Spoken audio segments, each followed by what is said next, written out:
সুপ্রিয় ছাত্রছাত্রী, আজকে ক্লাস 6 এর গণিত বিষয়ে পার্ট 2 মডেল অ্যাক্টিভিটি টাস্ক এর সম্পূর্ণ উত্তর নিয়ে হাজির হয়েছি। আমি তোমাদের প্রিয় রমজান স্যার। আজকে ক্লাস 6-এর এই গণিতটি যথাসম্ভব আকর্ষণীয়ভাবে এবং যতটা সহজ সরলভাবে গণিতটি সমাধান করা যায় তার চেষ্টা রেখেছি। আর আমাদের এই চ্যানেলটি যদি তোমাদের ভালো লাগে তাহলে লাইক ও সাবস্ক্রাইব করে বেল আইকনে ক্লিক করবে এবং আমাদের এই চ্যানেলে বিভিন্ন তথ্য তোমরা পেয়ে যাবে। এবং শুধু তাই নয়, আমাদের এই চ্যানেলে ক্লাস 5ম থেকে দ্বাদশ শ্রেণী পর্যন্ত ও প্রাইমারি টেট ও WBCS এর বিভিন্ন বিষয়ের তথ্য তোমরা আমাদের এই চ্যানেলে পেয়ে যাবে। চলো আজকে আমাদের প্রথম প্রশ্নে বলা হয়েছে যে সঠিক উত্তরটি নির্বাচন করতে, অর্থাৎ বেছে নিয়ে লিখতে। সমকোণী ত্রিভুজের 3টি কোণের পরিমাণ সমান, একটি কোণের পরিমাপ 90 ডিগ্রি থেকে বেশি, 3টি কোণের পরিমাপ অসমান, 2টি কোণের প্রত্যেকটি 45 ডিগ্রি। দেখো, সমকোণী সমদ্বিবাহু ত্রিভুজ বলেছে, তাহলে সমদ্বিবাহু ত্রিভুজ বলতে দুটোকে বোঝানো হয় এবং সমকোণী বলতে 90 ডিগ্রি। তাহলে 90 ডিগ্রি একটা অ্যাঙ্গেল এবং তার উপরে কাজ করছে সমদ্বিবাহু, মানে দুটো সমান বাহু। তো এখানে দেখো, আমরা দুটো সমান বাহু নিয়েছি। এখানে AB এবং BC হচ্ছে দুটি সমান বাহু। এই বাহু দুটি দেখো আমাদের BC-কে যুক্ত করেছে। তো এখানে যেহেতু সমকোণী ত্রিভুজের AB কোণটি 90 ডিগ্রি, তাই এদিকে আমরা ত্রিভুজ এ কোণটি 90 ডিগ্রি, ত্রিভুজ B হচ্ছে 45 ডিগ্রি আর ত্রিভুজ C হচ্ছে 45 ডিগ্রি। তাহলে দেখো, দুটি কোণের প্রত্যেকটি 45 ডিগ্রি। এখানে একটি মনে রাখবে যে আমাদের ত্রিভুজের সমষ্টি 180 ডিগ্রি হয়। সেক্ষেত্রে আমরা একটা পেয়েছি 90 ডিগ্রি, বাকি দুটো বলেছে সমদ্বিবাহু, তাই সেখানে 45 ডিগ্রি করে হচ্ছে। চলো এরপরে আমরা চলে যাই দ্বিতীয় প্রশ্নে। বলেছে স্তম্ভ মেলাও যে কোনো 3টি। তো এখানে 4টি দেওয়া আছে, 4টি মেলালেও কোনো অসুবিধা নেই। তো এইটা ছিল প্রশ্ন। তো চলো আমরা উত্তরে দেখে নিই। এখানে ইয়াকে বলা হয়েছে 5-এর 10,000।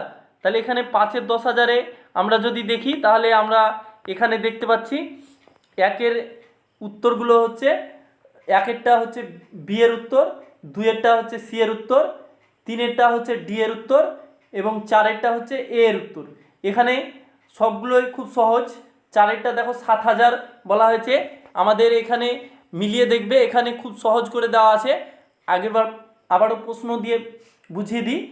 5কে যদি 10,000 দিয়ে ভাগ করো তাহলে 0.165 পেয়ে যাবে, তাই এটা আমাদের বি এর উত্তরটা হবে। এবং 2-এরটা যেহেতু 60 বলেছে, অর্থাৎ 6-এর দশকের ঘরে স্থানীয় মান 6কে নির্দেশ করছে। দেখো সি অপশানে, দশমিক সংখ্যার ঘরের সি অপশানে আমাদের 61 রয়েছে। দেখো, দশকের ঘরে 6 আছে, অর্থাৎ 6-এর স্থানীয় মান হচ্ছে 60, তাই 2-এরটা হবে সি। 9%, দেখো 9% বলতে ডি এরটাকে বোঝাচ্ছে। এখানে একটু দেখো, এখানে বলেছে 9%, অর্থাৎ আমরা দশমিকের পরে জানি যে দশমাংশ বা তারপরের অংশ হচ্ছে শতাংশ। তো এখানে দেখো 9-এর শতাংশের অবস্থান করছে। এরপরে আমরা দেখছি 7,000। তাহলে 7,000-এ একেবারে প্রথমটা দেখো, এখানে 7,000, অর্থাৎ 7-এর স্থানীয় মানকে নির্দেশ করছে।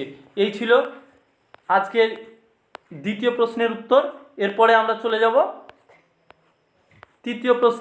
তৃতীয় প্রশ্নে বলা হয়েছে শিলার বয়স যখন x বছর, 4 বছর আগে শিলার বয়স কত ছিল এবং 4 বছর পরে কত হবে। দেখো, শিলার বর্তমান বয়স কিন্তু x বছর, তাহলে 4 বছর আগে শিলার বয়স ছিল x - 4 বছর, আর 4 বছর পর শিলার বয়স হবে x + 4 বছর। এই অঙ্কটা খুব সহজ। তোমরা দেখো এর পরবর্তী প্রশ্ন, এটাও সহজ, খুবই সহজ। এক বালতিতে হাফ লিটার 1/2 লিটার জল ধরে।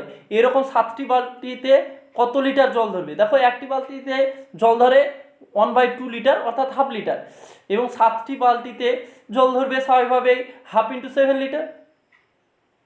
স্বাভাবিকভাবেই আমাদের 7-এর নিচে কিছু থাকে না, মানে 1 রয়েছে, এবং 7-এর সঙ্গে 1 গুণ করলে 7 হয়, আর নিচে 2 রয়েছে, তাই 7/2 লিটার।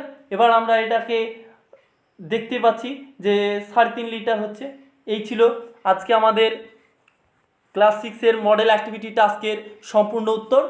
আমরা যথাসাধ্য চেষ্টা করেছি তোমাদের এই গণিত বিষয়টিকে সহজভাবে উপস্থাপন করার। আমাদের এই চ্যানেলটি যদি তোমাদের ভালো লাগে তাহলে লাইক ও সাবস্ক্রাইব করে আমাদের চ্যানেলটিকে উন্নত করতে সহায়তা করবে। আমাদের এই ভিডিওটি সম্পূর্ণরূপে দেখার জন্য অসংখ্য